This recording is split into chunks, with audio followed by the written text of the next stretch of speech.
Η ιστιοπλοεία αποτελεί ένα από τα αθλήματα που κρατούν διαχρονικά ψηλά τη σημαία της Ελλάδας. Και δεν θα μπορούσε να είναι αλλιώς για ένα λαό με βαθιά και αδιάρρηκτη σχέση με τη θάλασσα. Σήμερα τιμούμε και βραβεύουμε σπουδαίους αθλητές που με αφοσίωση, επιμονή και ήθος κατέκτησαν το υψηλότερο σκαλί του βάθρου σε κορυφαίες διεθνείς διοργανώσεις, κάνοντας μας όλους περήφανους. Αδαμάντιος Πετριάνος, χρυσό μετάλλιο στο Ευρωπαϊκό Πρωτάθλημα Νέων Ανδρών και Γυναικών στην κλάση ΙΛΚΑ 7. Εμμανουήλ Αναστάσιος Βομβίλας, χρυσό μετάλλιο στο Ευρωπαϊκό Πρωτάθλημα Νέων στην κλάση ΙΛΚΑ 4. Παναγιώτης Ιωάννου, χρυσό μετάλλιο στο Ευρωπαϊκό Πρωτάθλημα Νέων στα σκάφη Τέκνο 293.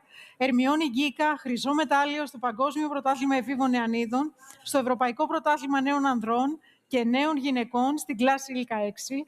Κωνσταντίνος Πορτοσάλτε, χρυσό μετάλλιο στο Παγκόσμιο Πρωτάθλημα Εφήβων Νεανίδων στα ΙΛΚΑ 4. Νίκος Παπάς, χρυσό μετάλλιο στο Παγκόσμιο Πρωτάθλημα Εφήβων στα Optimist. Και τις βραβεύσεις θα κάνουν ο Γενικός Γραμματέας της ΕΟΕ, Στέφανος Χαντακάς, και ο Πρόεδρος της Εθνικής Ολυμπιακής Ακαδημίας, Ολυμπιονίκης, Δημοσθένης Ταμπάκος.